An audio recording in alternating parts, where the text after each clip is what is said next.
Welcome to your journey from America to Spain. Today, we're talking about something most people overlook, and it can make or break your move.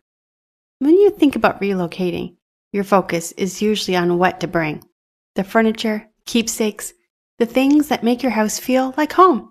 But one of the most important decisions you'll make is actually what not to ship. Shipping items that don't belong in your international move can create delays, complications, and unnecessary stress just when you're trying to start fresh.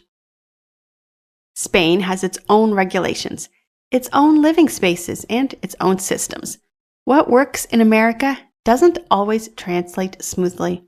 If you're looking for a full overview of how the process works from start to finish, visit our website. It's the best place to understand how your move comes together step by step.